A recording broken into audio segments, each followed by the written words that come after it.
Hi guys, இந்த வீடியோவில் choco chip cookie எப்படி செய்யுதுன்னு பார்க்கலாம். வீடியோக்குள்ளே போகிறதுக்கு முன்னாடி லைக், சப்ஸ்கிரைப் அண்ட் ஃபாலோ பண்ணிக்கோங்க. இப்போது பட்டர் வந்து 100 கிராம் எடுத்திருக்கேன். இது கூடவே வந்து சுகர் வந்து 100 கிராம். எல்லாமே வந்து ஈக்குவல் அமௌண்ட் தான். இப்போ பாருங்கள், மைதாக்கு பதிலாக நான் கோதுமை மாவு ஆட் பண்ணியிருக்கேன். நீங்கள் மைதா கூட ஆட் பண்ணிக்கலாம். மைதாவும் 100 கிராம் தான். ஸோ கோதுமை நான் 100 கிராம் எடுத்திருக்கேன். 20 கிராம் வந்து கொக்கோ பவுடர். இது கூடவே வந்துட்டு ஒரு பிஞ்ச் சால்ட்.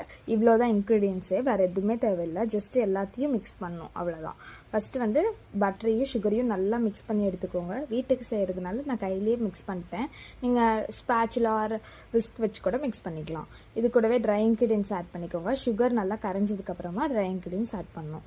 இப்போ நல்லா சளிச்சு ஆட் பண்ணிட்டு, நமக்கு ஒரு வேளை சப்பாத்தி மாவு பதம் வரல அப்படின்னா எக்ஸஸாக கோதுமை மாவோ ஒரு மைதா மாவோ ஆட் பண்ணணும். நான் வந்து ஃபுல்லாக கோதுமை மாவுலேயே இதை பண்ணியிருக்கேன். ரொம்ப பர்ஃபெக்டாக இருந்துச்சு. நீங்கள் வந்து இதை குக்கரில் கூட ட்ரை பண்ணி பார்க்கலாம். ஸோ சப்பாத்தி பதம் வந்த வாட்டி நம்ம வந்துட்டு ஃப்ரிட்ஜில் வந்து ஒரு 30 to 1 hour வரைக்கும் வச்சு எடுத்துக்கணும். அப்போ தான் வந்து நமக்கு பேக் பண்ணும்போது ரொம்ப கிறிஸ்பியாக கிடைக்கும். இதுக்கு மேலே நான் சாக்கோ சிப் யூஸ் பண்ணியிருக்கேன். நீங்கள் அது வந்து ஆப்ஷனல் தான், கம்ப்ளீட்டாக ஸ்கிப் பண்ணிக்கலாம். ஒரு வேளை நீங்கள் அது இல்லை அப்படின்னா ட்ரை பண்ணி பார்த்துட்டு கமெண்ட் பண்ணுங்கள். Keep supporting.